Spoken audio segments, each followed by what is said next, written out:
नमस्कार साथियों, मैं हूं चरण सिंह राजपूत और आप देख रहे हैं फाइट फॉर राइट। कल सहारा इंडिया के मामले में जो भुगतान को लेकर निवेशक लगातार प्रोटेस्ट कर रहे हैं, उन्हें बड़ी एक तरह से राहत सी कल मिलती हुई दिखाई दी। एक खबर चली गोदी मीडिया से कि गृह मंत्री अमित शाह, जो सहकारिता मंत्रालय भी देख रहे हैं, वो वित्त मंत्रालय और एमसीयू को साथ लेकर एक मीटिंग करने जा रहे हैं और सहारा सेबी के खाते में जो सहारा का दावा है कि 24,000 करोड़ रुपए जमा हैं, उन्हें कैसे निवेशकों को दिलवाया जाए, इस बात को लेकर मंथन किया जा रहा है। तो एक तरह से जो निवेशक सहारा के देश भर में हैं, उनमें एक जिज्ञासा पैदा हुई, एक खुशी भी की लहर भी निवेशकों में थी। इस 24,000 करोड़ रुपए जो दिए, माना जा रहा था कि दो कंपनियां जो हैं वो सहारा इंडिया रियल एस्टेट कॉरपोरेशन और सहारा इंडिया हाउसिंग फाइनेंस कॉरपोरेशन जो है, उनके अलावा किसी और निवेशकों को वो पैसा नहीं मिलेगा। लेकिन जब कल ये मीटिंग, ये जो है खबर गोदी मीडिया ने चलाई कि गृह मंत्री अमित शाह जो है वो मीटिंग करने जा रहे हैं वित्त मंत्रालय और एमसीयू को साथ लेकर, वो 24,000 करोड़ रुपए जो है उन्हें निवेशकों को दिलवाने की एक कवायद केंद्र सरकार ने शुरू कर दी है। तो आप देख लीजिए कि कल मुझे भी जो है एक तरह से शंका पैदा हुई कि 24,000 करोड़ रुपए बिना सुप्रीम कोर्ट के आदेश के दूसरी कंपनियों को कैसे दिए जा सकते हैं। जैसे सहारा ने अ, अ, जो है ये माना जा रहा है कि 523 कंपनियां सहारा ने बना रखी हैं, जिसमें दो कंपनियों का पैसा जो है, जो सेबी सहारा के खाते में है, वो देना है, क्योंकि सारा दस्तावेज नहीं सौंप पाया है। तो ये माना जा रहा है कि 150 करोड़ रुपए सेबी ने निवेशकों को उन दो कंपनियों का लौटाया है। 24,000 करोड़ रुपए दावा है सहारा का कि अभी भी सेबी सहारा के खाते में जमा है। वो यदि सहारा को मिल जाए तो वो निवेशकों का पैसा दे देंगे। ये तो साफ माना जा रहा है, स्पष्ट है कि वो पैसा सहारा को तो नहीं मिलना है। हो सकता है कि केंद्र सरकार कोई बीच का रास्ता निकालकर निवेशकों को वो पैसा दिलवा दे। और ऐसी ही उम्मीद कल जब ये खबर चली कि गृह मंत्री अमित शाह वित्त मंत्री और जो है एमसीयू को लेकर कोई बड़ी मीटिंग करने जा रहे हैं, तो ये एक उम्मीद सी जगी कि शायद केंद्र सरकार जो है वो पैसा निवेशकों को दिलवा दे। लेकिन कल मेरे मन में भी एक प्रश्न उठा कि बिना सुप्रीम कोर्ट के आदेश के वो 24,000 रुपए जो है, 24,000 करोड़ रुपए वो निवेशकों को कैसे मिल सकता है। तो साथियों, जिसकी शंका जाहिर की जा रही थी वो युवा आज उसी गोदी मीडिया में दूर दूर तक कोई खबर नहीं है कि अमित शाह की मीटिंग हुई भी है या नहीं हुई है, या उस मीटिंग के क्या परिणाम निकले हैं। तो ये माना जा रहा है कि 2024 के लोकसभा चुनाव को देखते हुए केंद्र सरकार कोई ऐसी व्यवस्था कर सकती है कि सारा निवेशक या दूसरी ठगी कंपनियों के जो निवेशक हैं कि उन्हें पैसा दिलवाने के एक आश्वासन दे सकती है, और उसको लेकर एक लंबी प्रक्रिया शुरू हो सकती है, जिसमें 2024 के चुनाव से पहले तो मुझे नहीं लग रहा है कि वो प्रक्रिया पूरी हो पाएगी। तो एक तरह से पैसा मिलना भी कोई जो है, यदि कल की आप खबर के बाद में आप देखें तो अभी नहीं लग रहा है कि केंद्र सरकार जो है वो सारा निवेशकों को पैसा दिलवाने के प्रति गंभीर है।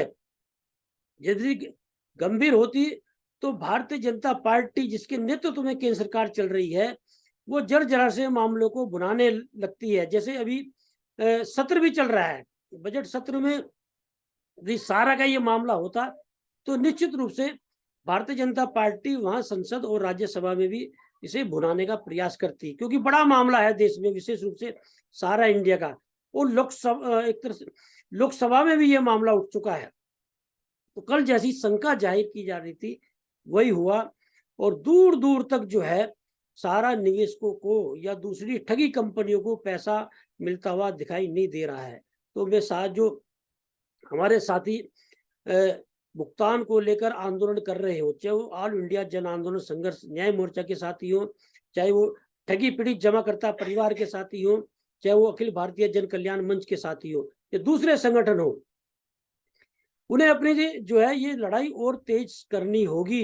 केंद्र सरकार पर एक बड़ा दबाव बनाना होगा, जिससे ये लोग बेबस होकर, मजबूर होकर और 2024 का लोकसभा चुनाव कहीं सारा निवेशकों के साथ दूसरी ठगी कंपनियों के निवेशकों के चलते प्रभावित ना हो जाए, ये लोग दबाव में आए और भुगतान दिलवाएं।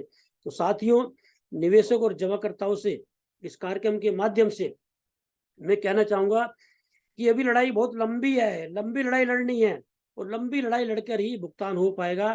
केंद्र सरकार भी अभी गंभीर नहीं दिखाई दे रही है और सारा सेबी के जहां तक पैसे की बात है उसमें बहुत बड़ा पेच है और मुझे नहीं लग रहा है कि इन दो कंपनियों के अलावा अभी फिलहाल वो पैसा निवेशकों को मिलेगा। हो सकता है सरकार उस पैसे को जब्त कर ले, सरकारी पैसा वो घोषित हो जाए, लेकिन अभी 24,000 करोड़ से निवेशकों को दूर दूर तक उसके मिलने की उम्मीद नहीं लग रही है।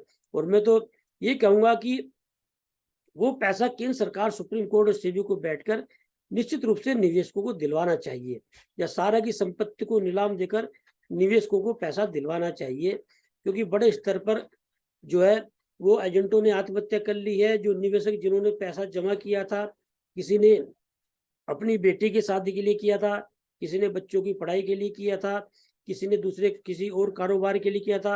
मतलब कुछ लोगों ने तो जिंदगी भर की कमाई सारा में लगा दी थी और कुछ लोगों ने पेट काट कर बच्चों के खर्चे कम करके अपनी पूंजी लगाई थी। तो वो लोग आज बड़ी परेशानी में, दयनीय स्थिति में है।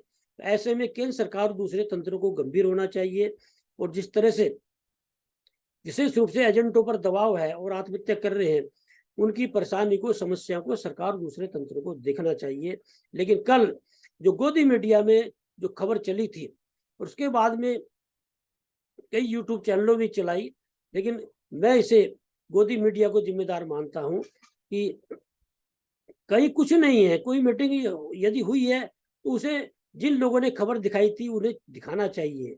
तो आज जिस तरह की, ये तो मैं तो कहूँगा कि निवेशकों और एजेंटों की एक तरह से भावनाओं से खिलवाड़ है।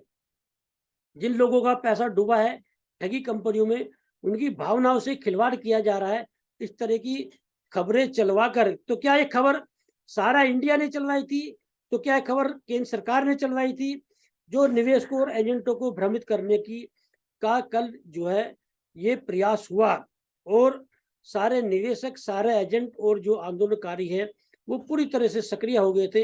एक बड़ी उम्मीद कल जो है वो दिखाई दे रही थी कि कम से कम सारा निवेशकों को तो पैसा मिलना शुरू हो जाएगा।